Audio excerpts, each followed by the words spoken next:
ஒரே ஒரு சப்ஸ்கிரைப் மட்டும் பண்ணிட்டு பாருங்கள். சந்தாவோட அண்ணன் வந்து பேசுகிறாரு, அனீஷ் இந்த மாதிரி நீங்கள் இங்கேருந்து கிளம்புங்க அப்படின்னு சொல்லிட்டு. இப்போ ஏன் கிளம்பணும்? அதுதான் மாப்பிள்ளை போயிட்டாருல்ல, இப்போ என் அண்ணனை வச்சு கல்யாணம் பண்ணுங்க, இப்போ என் அண்ணனுக்கு தானே கல்யாணம் பண்ணி கொடுக்குறீங்க அப்படின்றாங்க. இப்போ தான் முன்ன கல்யாணமே பண்ணி கொடுக்க முடியாதுன்னு சொல்லிட்டு இருந்தாங்க, இப்போ பண்ணி கொடுக்குறேன்னு சொல்லிட்டு நாளைக்கு பேச வாங்கன்னு சொல்கிறாங்க. புரிஞ்சுக்கோங்க ப்ரோ, இவ்வளோ நடந்திருக்கு இல்லை, நீங்கள் கண்டிப்பாக நாளைக்கு வந்து பேசுங்க, அவங்க கண்டிப்பாக கல்யாணம் பண்ணுவாங்க அப்படின்னு சொல்கிறாங்க. சரி அப்படின்னு சொல்லிட்டு கிளம்புறாங்க. சரி வானே போவோம் அப்படின்னு சொல்லிட்டு போகிறாங்க. எல்லாருமே வெளியே போகிறாங்க. அப்போ சந்தா ஓடி போய் இவரை வந்து கட்டி பிடிச்சிக்கும் சேரனை. சரி அவங்க அப்பா இருந்துக்கிட்டு உங்கள் பொண்ணை போய் கூட்டிகிட்டு வாப்போ அப்படின்னு சொல்லிட்டு, வா சந்தா அப்படின்னு சொல்லிட்டு அவங்க அம்மா வந்து கூட்டிகிட்டு வராங்க.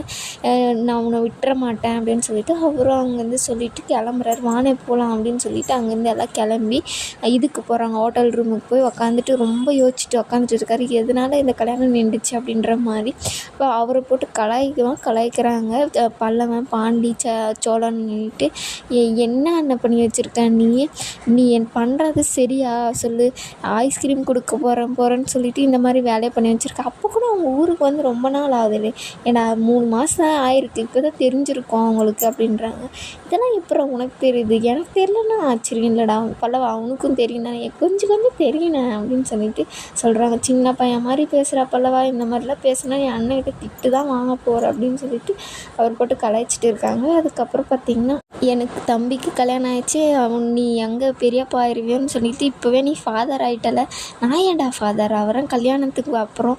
சந்தா இந்து தானே, நான் ஏன் ஃபாதர் ஆகும்? ஏன்னா உங்களுக்கு சத்தியமாக புரியலையாண்ணே, ஏன்னா இப்படி பண்ணிடுற அப்படின்னு சொல்லிட்டுறாங்க. சத்தியமாக இவங்க என்ன பேசுகிறாங்கன்னு எனக்கு புரியல பண்ணிலா, நீயாச்சும் சொல்லு பண்ணிலா அப்படின்னு சொல்லிட்டு கேட்குறாங்க. ஒரு நிமிஷம் இருங்க, நான் அவங்க ப்ரெக்னென்ட் ஆகிருக்காங்கன்னு சொல்லிட்டு உங்ககிட்ட தானே எல்லாருக்கிட்டையும் சொன்னேன், அண்ணன்கிட்ட சொல்லலைல்ல அப்படின்னு சொல்லிட்டு, அவங்க வந்து ப்ரெக்னென்ட் ஆகிருக்காங்களாண்ணே அப்படின்னு சொல்லிட்டு சொல்கிறாங்க. ஓ அப்படியா அப்படின்னு சொல்லிட்டு, என்னது சந்தா ப்ரெக்னென்ட்டாக இருக்கா அப்படின்னு சொல்லிட்டு ரொம்ப ஷாக் ஆகி கேட்பாரு. என்னென்ன ஷாக் ஆகுற, நீ தானே அதுக்கு அப்பா, நீ எதுக்குண்ணே ஷாக் ஆகுற இப்போது அப்படின்னு சொல்லிட்டு சொல்கிறாங்க. நான் என்னடா பண்ணேன், எனக்கு ஒன்றுமே புரியலடா அப்படின்னு சொல்லிட்டு சொல்கிறாங்க. என்ன புரியலையா அப்படின்னு சொல்லிட்டு போட்டு அவங்கள சாத்த ஆரம்பிச்சிடுறாங்க. எல்லாருமே அடிக்க வச்சுட்டு, என்னம்மா இது எனக்கு ஒன்றுமே புரிய மாட்டேங்குது அப்படின்னு சொல்லிட்டு சொல்கிறாங்க.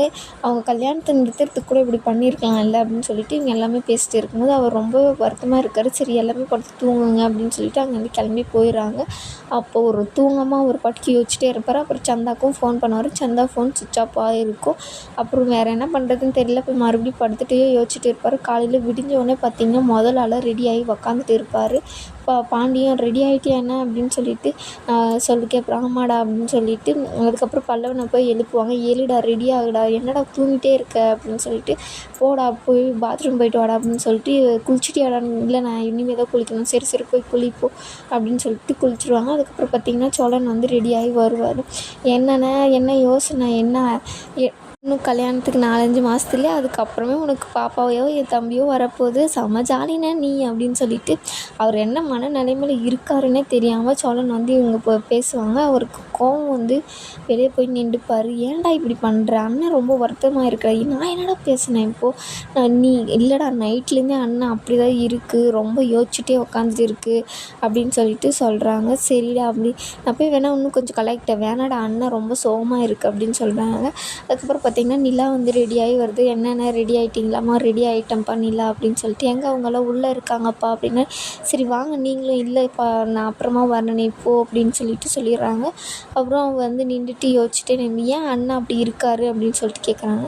தெரிலங்க, அவங்க காலையிலேருந்தே அண்ணன் அப்படி தான் இருக்குது, நீங்கள் ஏதாச்சும் கலாய்ச்சிங்களா? இல்லை நிலா நாங்கள் ஒன்றுமே கலாய்க்கல அப்படின்றாங்க.